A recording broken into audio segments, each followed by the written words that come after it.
Dr. Berga, thanks for joining us today on Medically Speaking. Thank you. It's nice to be here, Mike.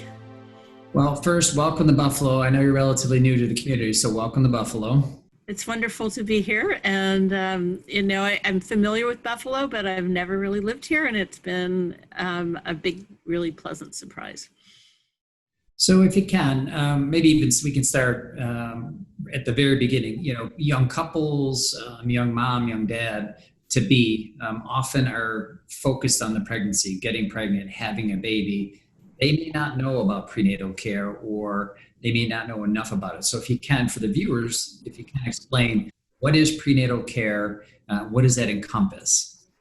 Yeah, so we'd really like to see them ahead of time and do counseling around smoking cessation if that's needed, nutritional counseling ahead of conception.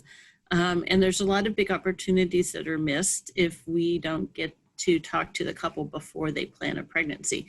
But if they don't, then we want to see people as soon as possible, because we want to talk about nutrition. We want to talk about lifestyle, and including exposures like tobacco and alcohol.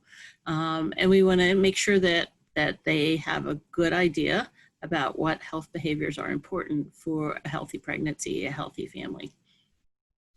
And in saying that, when you talk about healthy behaviors, how often would they interface with a physician or their staff for those prenatal care visits? Obviously, there's some daily regimen that you guys recommend in terms of healthy lifestyle and changes, but how often would they interface with the physician and or the physician's team from the time someone is either trying to get pregnant or actually gets pregnant to the time of delivery?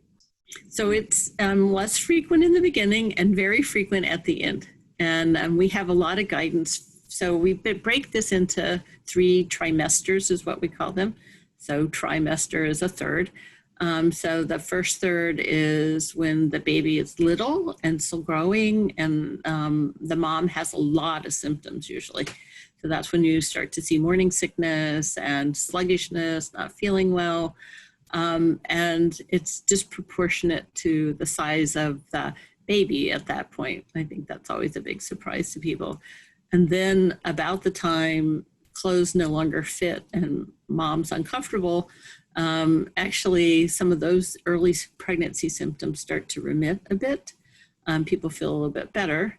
And there's usually a pretty easy, for most people, second trimester is what we call it.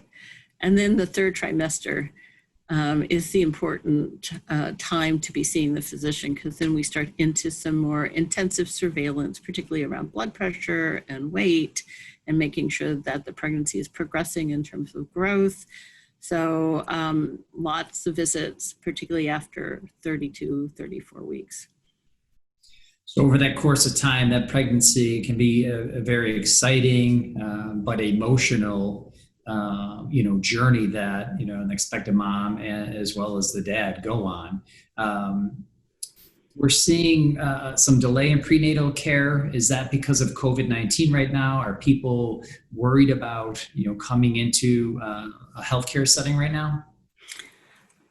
It's hard for me to absolutely know what's on everyone's mind, but I think there is some concern. And of course, we want to reassure everyone. I actually think hospitals are probably as safe as any other place, or if not safer, because more attention is paid here, right? To keeping things clean, to mask wearing, all the behaviors that we are supposed to be engaged in everywhere we go are really enforced in a hospital. And I think we all subscribe to the health behaviors that health providers are supposed to engage in too. So there's a lot of cleaning that goes on. And so, my own thought is the hospital is probably the cleanest place you can go. Sure. In terms of telehealth for this type of patient population, what is the utilization or the utility of that type of tool? Or, as a physician, do you want to get your hands on the patient and see and feel and talk about the pregnancy? It's variable. So some people love telehealth, and I think it's really great. I'm really glad to have this in our armamentarium. And I've always thought it was a good idea, but it There are some times when you have to do an ultrasound, you can't really do that by telehealth. There are some visits that are not talking only visits. And so the not talking only visits are the ones that we need to have in person. And for some people, it's harder to talk in a telehealth format. And I do think it is not as personal in terms of the questions that some people want to ask.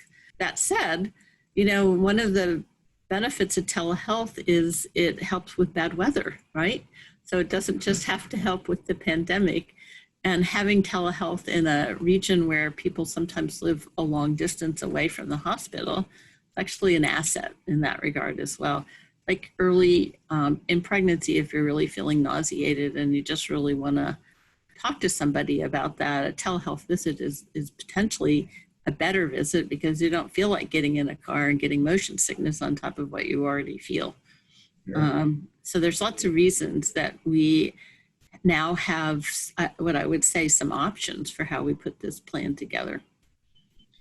Sure. So as we wrap up here, if there's a couple who is expecting or who are trying to get pregnant and they're looking for some help, are your OBGYN centers accepting new patients? If so, how does someone interface with your offices?